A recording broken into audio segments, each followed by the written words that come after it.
Okay, I think we're going to start.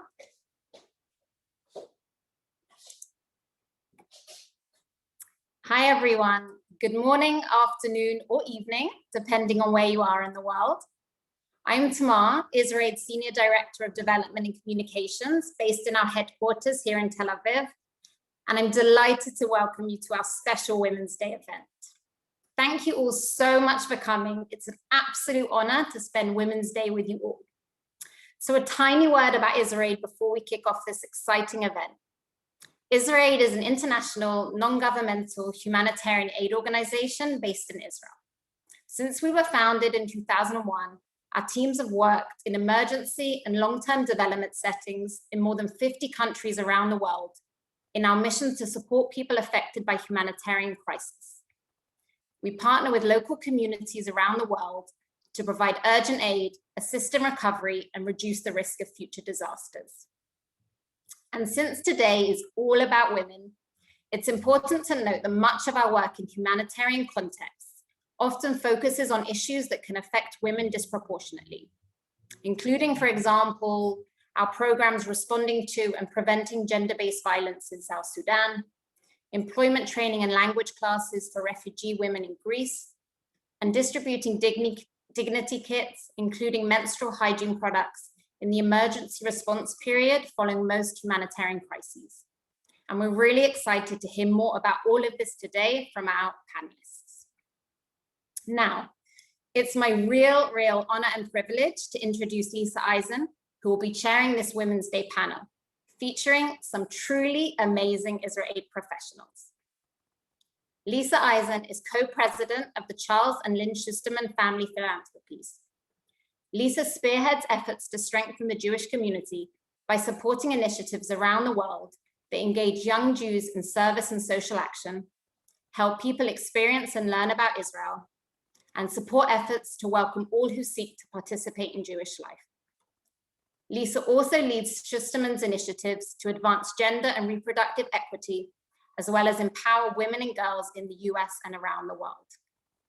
She founded the Safety, Respect, Equity Network, which promotes women's leadership and addresses sexual harassment and gender discrimination in Jewish workplaces.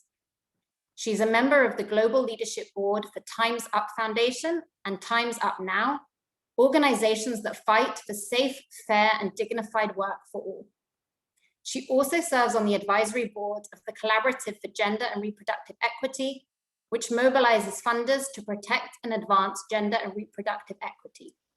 And also, lastly, and very important for us at IsraAID, Lisa is a friend, partner, and supporter, and we are delighted that she could facilitate this important event for us. So Lisa, happy to hand over to you. Thank you. Thank you so much, Tamar, and welcome everyone, and happy International Women's Day. Thank you so much for joining us. International Women's Day, of course, is an occasion to celebrate the incredible accomplishments of women around the world and the growing number of amazing women leaders who inspire and guide our progress toward gender equality. And it's also a day to recognize just how much farther we need to go to gain true equality. We know that there are a myriad of issues that still disproportionately affect women and girls around the world. And the pandemic has deeply exposed and exacerbated those issues. Today, we must recommit ourselves to accelerating gender equality because equality cannot wait. We will not wait. We must act now. And so today's panel will aptly focus on the UN Agenda 2030 Sustainable Development Goal number 5, which is achieve gender equality and empower all women and girls. In particular, we'll focus this conversation on women and water and how access to water, sanitation, and hygiene, WASH, affects women and girls around the globe. The underlying question we'll seek to answer is, why is water access a women's issue? 80% of households around the globe task women and girls with the responsibility of collecting water. And that time spent collecting water is time lost on school, on employment opportunities. We also know that travel to and from water sources can pose risk to women and girls, such as threats of gender-based violence and today exposure to COVID-19. Studies show that girls in schools without sufficient sanitation and hygiene facilities are more likely than their male classmates to drop out or repeat grades. And this exacerbates so many of the other challenges faced by women and girls around the globe, from access to reproductive health services, to menstrual hygiene management products, to culture and social norms that keep them out of the classroom or encourage them to marry and have children early in their lives. Humanitarian actors around the world are already seeing these trends increase as a consequence of COVID-19. For example, according to recent reports in the New York Times, an extra 13 million child marriages could occur over the next decade as a result of this pandemic. It's tragic. Our panel today features 4 IsraAID experts from around the world. Each brings her own specialty and perspective on water access in the humanitarian sector. This includes insights from refugee and displacement contexts, emergency response programming, technical water resource management, to protection of vulnerable populations, including women and girls. So now I'm excited to introduce our panelists. We have with us Annet Apio. Annet is the country director for both Kenya and Uganda for IsraAID. Annet holds an MA in International Development Studies from Hebrew University and a BA in Social Work. She has significant training in child protection and formerly served as IsraAID's field coordinator in Kakuma refugee camp. Annet is joining this panel from Kampala, Uganda, where she leads all of IsraAID's programming support for refugees, a majority of whom are from South Sudan, as they establish themselves in Uganda and Kenya. We also have with us Dr. Bella Kovner. Bella is an international child protection and counter-trafficking specialist. Prior to joining IsraAID, she spent 15 years working for World Education and Terre de Homme in Nepal, China, Albania, Uganda, and Cambodia, addressing gender inequality and combating unsafe migration, human trafficking, and exploitative child labor. Bella holds an MA in Sustainable Development from Brandeis and a PhD from Hebrew U, also my alma mater. Bella's joining from Tel Aviv, where she serves as IsraAID's headquarters head of technical unit, supporting strategic development of IsraAID globally. We also have Tali Groshaus. Tali is joining us today from Alta Verapaz, Guatemala, where she's currently leading IsraAID's emergency response interventions following Hurricanes Eta and Iota, which struck the region in November. Tali holds a BA in Society and Politics and an MA in International Development, also from Hebrew U. She previously spent more than 2 years overseeing IsraAID's programming in Guatemala following the El Fuego volcano eruption in 2018 and through COVID-19 emergency response efforts. She previously worked for many years in youth empowerment and education with Latin American youth. And last and certainly not least is Tara Mackey. Tara is joining us from Bahamas, where she has been serving as IsraAID's water, sanitation, and hygiene program coordinator. Following Hurricane Dorian in 2019, IsraAID launched an aquifer rehabilitation and resilience program to improve emergency readiness and resource management on Grand Bahama and Abaco Islands. Tara holds a BSc in mathematics and meteorology, an MSc in water resources management, and today, sadly, is her last day with IsraAID because she's heading to Barbados to complete her PhD in natural resources management. So let's dive in with those introductions, and let's start from the most basic. And I want to ask the panelists, why, in your opinion, is water access a women's issue? Where do you see this and why? And let's start with Annet and then Bella. Thank you so much for having me. I'll dive in to answer the question.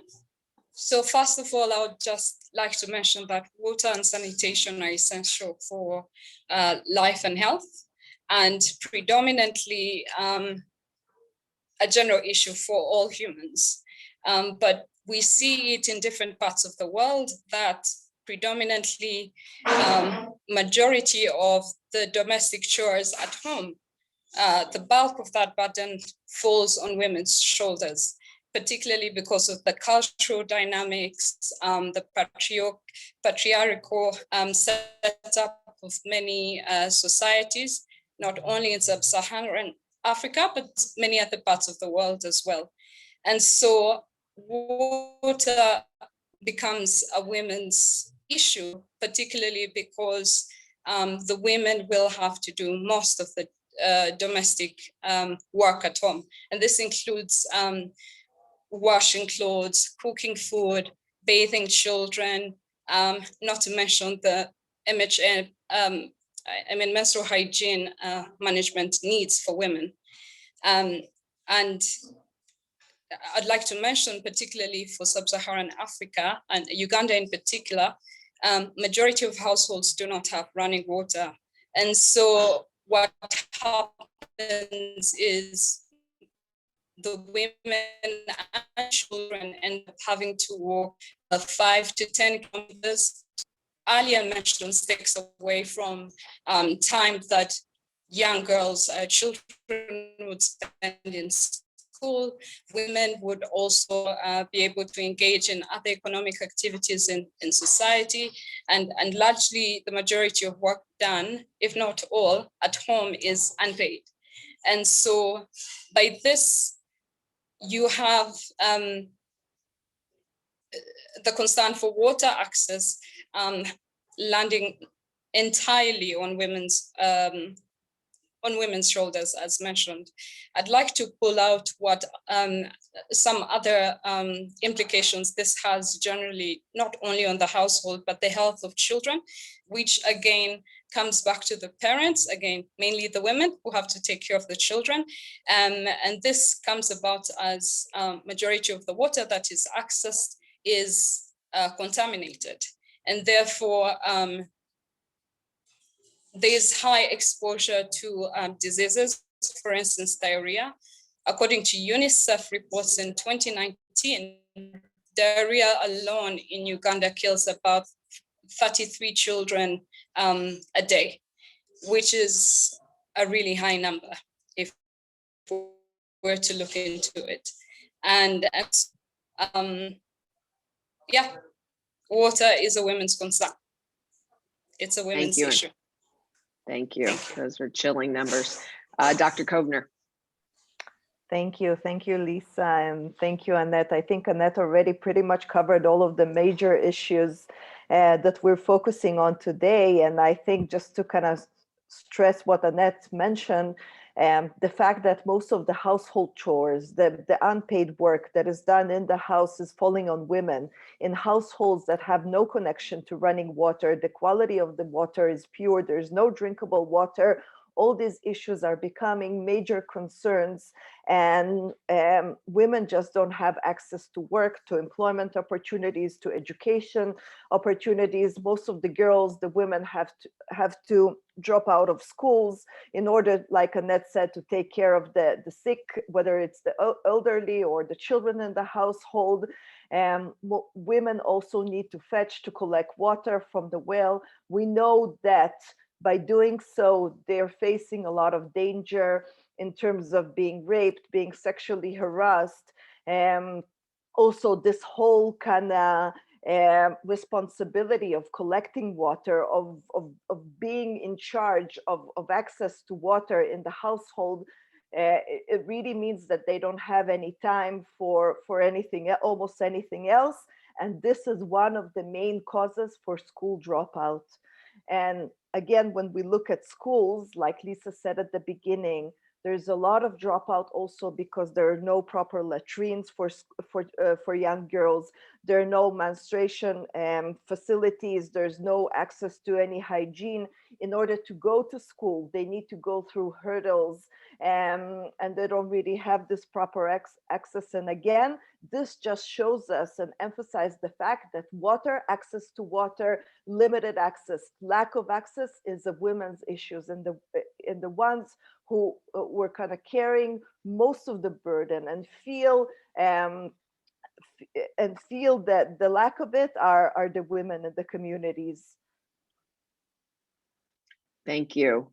Let's talk about this issue of schools. Reports from the World Bank show that keeping girls in school longer holds huge benefits for society, including economic factors such as increasing the general standard of living. So this issue of girls not being able to go to school is serious. Can we go a little bit deeper on how do the sanitation facilities or lack thereof impact girls' likelihood of staying in school, and what complementary resources are needed to help keep girls in schools longer. And let's go to Tara and then Tali. Hi, thanks, Lisa, and good afternoon and good evening to everyone. Actually, I was just speaking with a close friend of mine about a week ago, and she's a school teacher here in the Bahamas. So she was telling me some of the issues regarding sanitation facilities in schools. And in the Bahamas, we have pipe water directly into buildings. So some would believe that because we have these facilities where we have running water piped into buildings, we don't have wash issues, but we actually do. So she gave me an example of a school where there's some 600 to 800 students, and there are only 4 toilets for girls on the main campus. And then the bathrooms, they're not in good condition. So there are issues with plumbing, stall doors don't properly close, they don't have locks, doors are missing altogether. And then after we had Hurricane Dorian, those conditions actually worsened due to the damage to infrastructure. So then you have issues of sanitation and privacy, use of girls using bathrooms in school. And the girls' bathrooms are next to the boys' bathrooms. So the girls don't feel safe using the facilities or even changing to do sports, etc. And especially during that time of the month, if you don't even have a door on the stall, what do you do? So they then try to use facilities allocated for staff, or they might go across the campus to a gymnasium where those facilities weren't necessarily for students, but that's what they have to do in order to take care of themselves in that regard. And then to add, at the end of the school day, which is usually around 3 p.m. here in the Bahamas, the bathrooms are immediately locked. So if you're a female and you want to participate in an extracurricular activity after school, you have to ask to be excused during your last period, class period, in order to get to the bathroom, to use the bathroom, so that you can stay a bit longer after school. So you're then missing classes or parts of tests, etc. Or you just don't participate in extracurricular activities at all because there are no facilities for you to use. So we have those issues here in the Bahamas as well. Wow. Tali, can you address what kind of resources would be helpful to address these issues? Yeah, thank you. Hi, everyone. Nice to see you. So I believe that when we talk about education, what it is crucial for me, it's to kind of wear pedagogical feminist glasses, which I have all the time. And I mean, it's not enough that we ensure the proper infrastructure for the girls, or we raise awareness and share information about girls and women's rights, but we must also pay attention to the details and work with boys and girls to change the power dynamic, not only for the future, but starting within the classroom or in any educational forum. And to work towards this changing the power dynamics. You can see that in many cases, and in my experience working with the Latin American young people, when you start to work with a group of young people in educational programs, in many cases you will see that there is much more active participation of the boys in the general forums of the workshops. And this doesn't mean that girls don't have what to say or they are not committed to the process, but it is more a reflection of what they see or what they're experiencing in their own houses or even in society, right? Especially in Latin America. So as facilitators, our role is to also find ways to ensure girls' participation while we aim to empower the girls. And one way we have found that we can do that is to have, for example, throughout the process, smaller group of discussions, or even have separated forums for discussions per gender. And then throughout the process, to try to bring all the voices together. And here is like the role of the facilitator, crucial, and on how to moderate this process. And of course, very, very important to have and to include female facilitators throughout the process to, of course, inspire the girls and serve as a role model for them. That's very helpful. The focus on the details and that facilitation is, sounds very, very important. let's turn to some of the impacts of this year and how that's affect gender-based violence. And we know that hygiene and hand washing have been a priority this year to combat COVID-19. And today the discourse is turning to what the UN is calling the shadow pandemic, the upswing in gender-based violence as a consequence of the pandemic. So I'd like to hear any examples you have of this or other shadow pandemics that you think are disproportionately affecting women. Annette, let me turn to you and then back to you, Tali. Thank you. So we've seen this in both Kakuma refugee camp, also Palorinia settlement, but I must mention that it's been the same across both Kenya and Uganda, and I believe in other parts of Africa as well.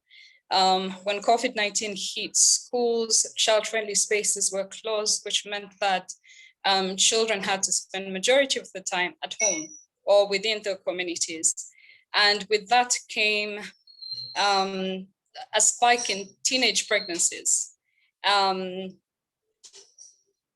Basically, a shadow pandemic is happening. You have young children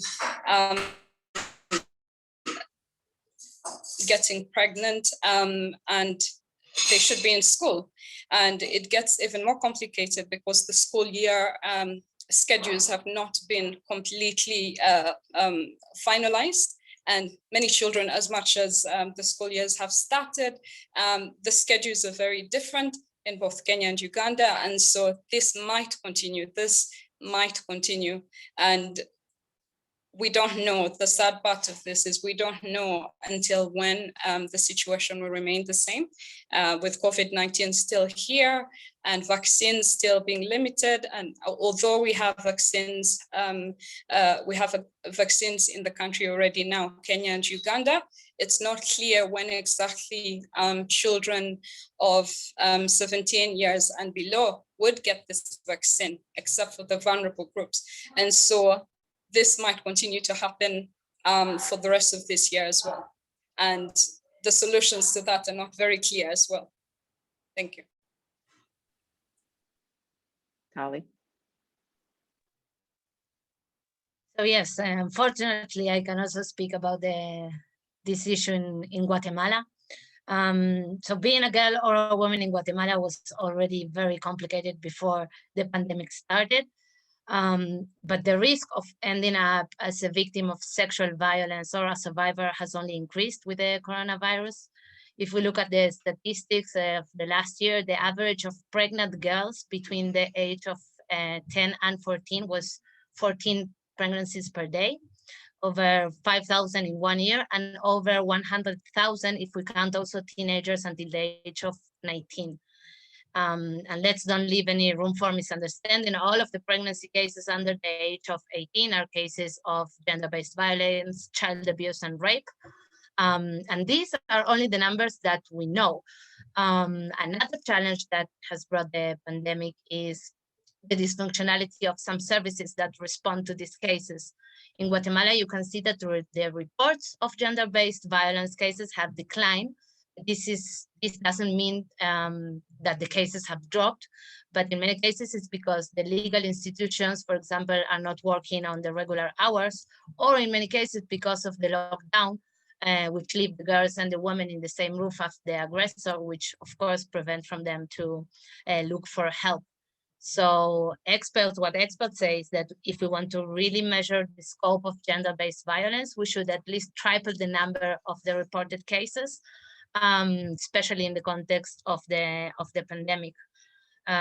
So one of the projects we implemented during the pandemic last year was a call center for psychosocial support in Guatemala, and we targeted mainly women, and the objective was to provide tools to the women to strengthen the coping mechanism and support them to face these difficult times, but also to provide them access to information, not only about the coronavirus, but also about the support and protection mechanisms that are available and functioning in their own communities. But of course, there is still a lot to do in this matter in the post-pandemic period and in general, and in this country and in many others, as my colleagues mentioned. Thank you. Wow, thank you both for sharing. These are really devastating statistics, and it feels very systemic, and this is a systemic issue. And if access to water is such a basic human right now, and as we've discussed, a women's issue, why are we still having to deal with this issue time and time again, emergency after emergency? Are there more systemic approaches that can be taken to eradicate this problem? And I'll turn to Dr. Kovner. Yeah, so thank you, Lisa, for raising this important point, which can really serve as the point of departure for this entire discussion. And we can see over the past decade that more and more countries, including the most kind of fragile and developing nations, where also, which is the situation in the countries where we work, who privatize and sell their water resources. And therefore, these become extremely limited, and especially amongst the poorest and the most vulnerable and marginalized groups and populations. And I think that we can all conclude that within this reality, access to water becomes a really kind of limited and scarce commodity, which is controlled by the most powerful and influential groups and individuals. And women, especially the most vulnerable and marginalized ones, are therefore left behind with no proper or limited access to this essential commodity, to this essential and basic human right. And I think that overall, that as long as the water resources and structures will continue to be controlled by political and economic interests, which are usually dictated and held by the power of men, and the situation will stay as it is. And we will continue responding to one crisis after another and address the acute and ongoing needs of these most vulnerable women who don't have proper access to water. So I think this is really a major political issue that we need to address at the global level in terms of advocacy. Water should not be privatized. Water, as we said, it's a basic right that all human beings should have access to. And I think also, as a last point, to conclude that some of the issues that we discussed, that the burden on women falls on women, and the women are the one who need to collect the water. Women are the one who drop out schools, the leaving jobs because lack of access to water. In the end of the day, this is a symptom. This is a symptom of extremely patriarchal societies. And in order to change these power dynamics, we really need to address the social aspects that drive these forces and make sure, like Tali said, to work with the men and try to change things. So the reality, even though water will remain limited for some communities, water will not only be a women's issue. Yeah, thank you for that, very, very helpful and rich response. And I think one of the points you made that we need women in political power. We need women leading these countries and these systems in order to be able to really make sure that women and girls are centered in the response. And I think it's not a coincidence that many of the countries that have done the best on COVID response are led by women leaders, and much has been written about that. Yeah. So I would love to hear from each of you. In one sentence, if you can, what experience of women's strength and resilience have you seen that keeps you optimistic about the future for women and girls? And let's start with Tara, and then Annette, and then Tali, and then Bella, Dr. Kovner.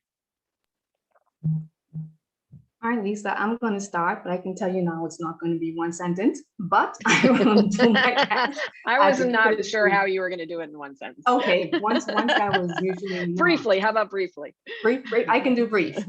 So I'm in a technical field, water resources management, and when I entered this field about 10 years ago, I can see the increase from then to now in terms of not only the women coming into this male-dominated space, but also holding key positions in their respective organizations. And for me, that is very encouraging.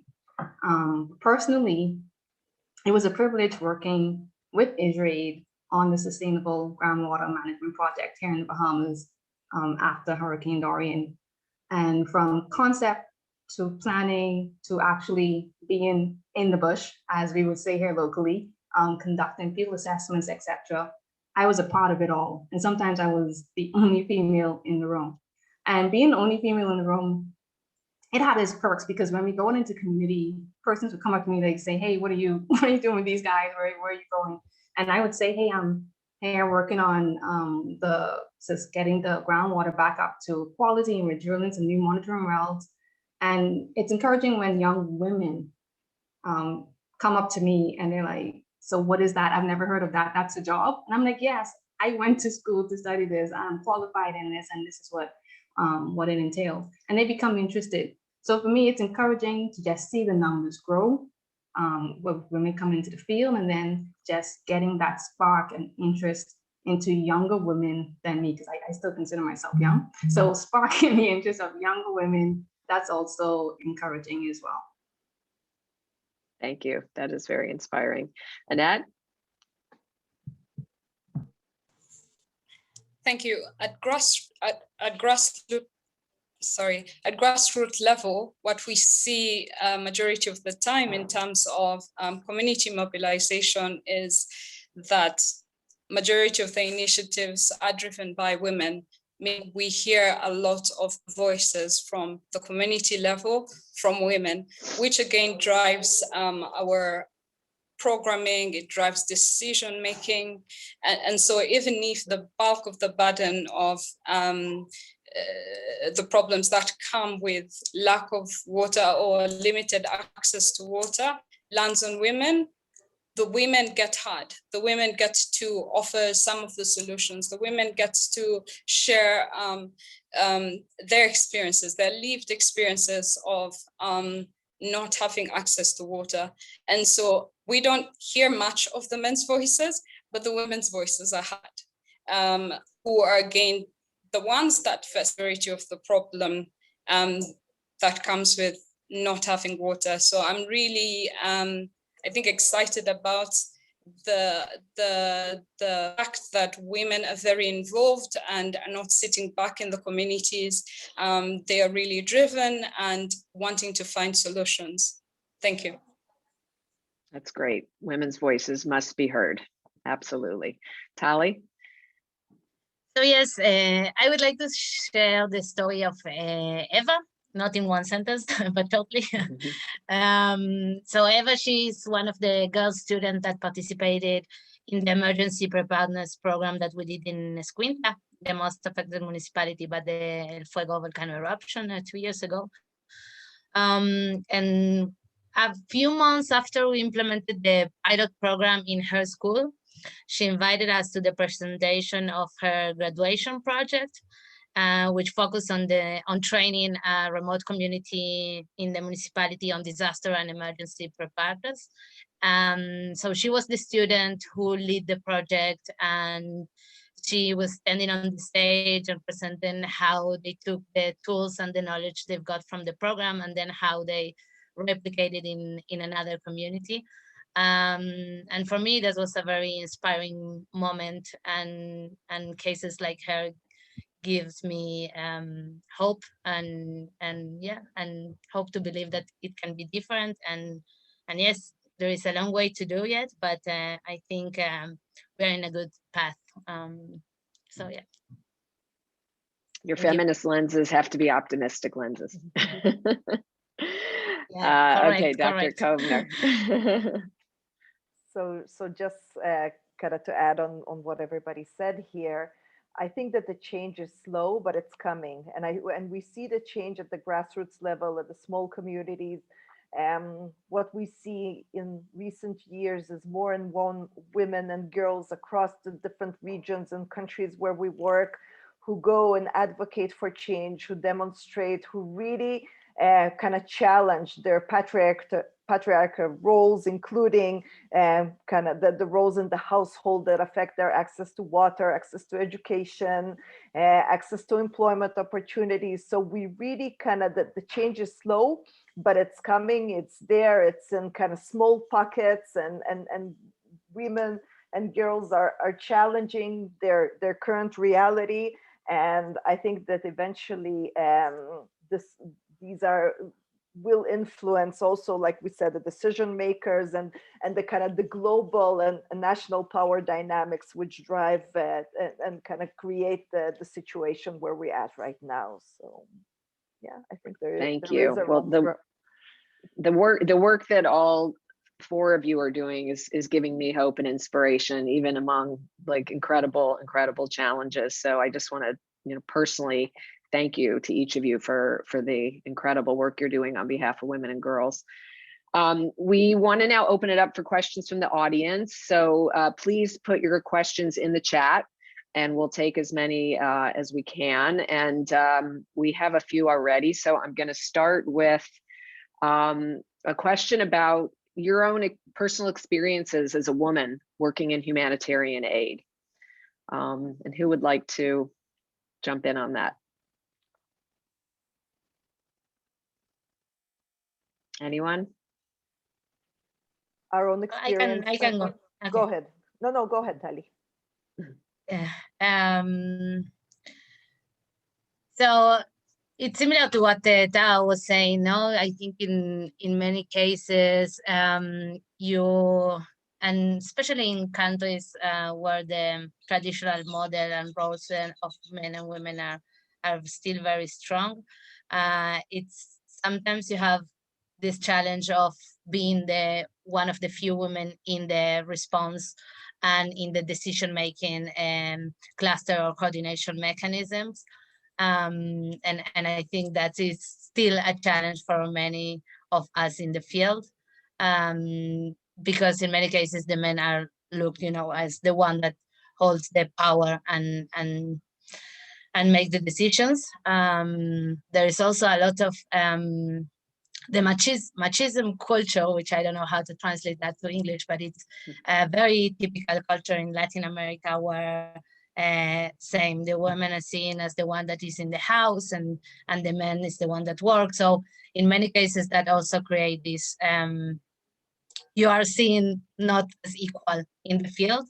And in many cases, it's not only with the colleagues and other organizations, it's also with the government sometimes, and sometimes even within your teams. And it's something that we need to address from the beginning in any context. As I say, you can see more and more women coming to the field and being more active. And for me, what gives me like the strength to keep doing this and try to overcome these challenges is that I know that I am being also a role model for other women, not only in the communities, but also in the organizations. And yes, in general, it's very inspiring to have this click with other women in the field and in the communities. Thank you. Does anyone else want to add to that? Tara, you want to add to that?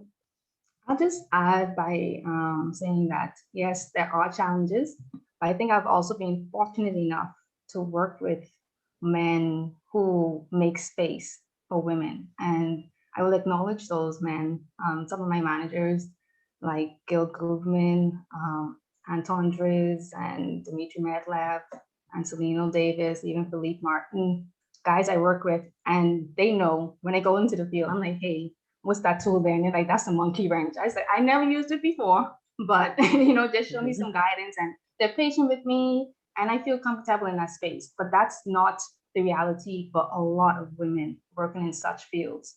So I just wanted to just applaud and maybe encourage men to make space for women. Absolutely. We can't do this work alone just as women. We need men as our allies and co-conspirators. We have two questions related to menstrual hygiene. The first is, it's often an issue that's not addressed, but it's very closely connected to water and sanitation. And so they would like to hear more about IsraAID's work on menstrual health and hygiene. And then also a related question about waste management with sanitary items and how that can affect water contamination, and whether there's an education program to support both issues at once. So who would like to address those questions about menstrual hygiene? Anyone want to take those? I think this is Dr. Kovner. definitely an issue that we recognize as an extremely important one, and we address throughout our programs. We do provide menstruation kits for schools. We include that in our awareness raising activities, targeting teachers and school communities. And like we said, this is one of the major kind of causes for school dropouts. Also, when girls during that time of the month, they're afraid to go to school. They know that the school doesn't have the proper facilities to handle that. And this is definitely a major issue in terms of sanitation work when we approach schools. So we work more and more with schools across the different regions and countries in terms of, first of all, assessing access to water, the latrines, the numbers of latrines with running water, the washing hands facilities, and based on the needs, we create a plan for wash interventions that also, of course, address this issue, definitely. Annette, do you want to add anything to that? I think. I don't know if Annette can hear. Annette? Yes, please. I think Bella already touched on it. In Kakuma, we did something similar in the previous years. We had an MHM program where we would have about a 45-minute session with women and girls of reproductive health, of reproductive age group. And in these sessions, we run sessions, obviously, about hygiene, basic hygiene, how to use different options for managing menstruation, as well as how to dispose pads, for instance, sanitary, disposable sanitary wear. There's also the option of using reusable sanitary pads that will teach girls how to make some, and this is actually eco-friendly. It's good for the environment, and yeah. But I wouldn't have the answer on the technical part of disposal and waste management in this case. Well, thank you so much, and to all of you. We're out of time, so we're going to have to wrap. But I just want to thank Annette and Dr. Bella Kovner and Tali and Tara for your incredible work and for the inspiring words that you shared on this panel. And thank you to the IsraAID team. And happy International Women's Day. I'm going to turn it back over to Tamar. Yes, just a huge thank you for you all for attending. We're really, really happy to see you. Thank you to our amazing panelists, Tara, Tali, Annette, and Bella. And of course, to our really fabulous chair, Lisa. We're really, really deeply appreciative of you joining us. And just to end, to really say, if you would like to hear more about IsraAID, if you'd like to support our work around the world related to women and just in general, please do go to our website for more information. I think you should be able to see on your screens now all the different links. So please get in touch. We'd love to hear from you and for you to be a part of our work. And all that's left to say is a very, very happy Women's Day today, but as we know, every day, because every day is Women's Day. So a huge thank you. And yeah, thanks for attending, everyone. Great to see you all.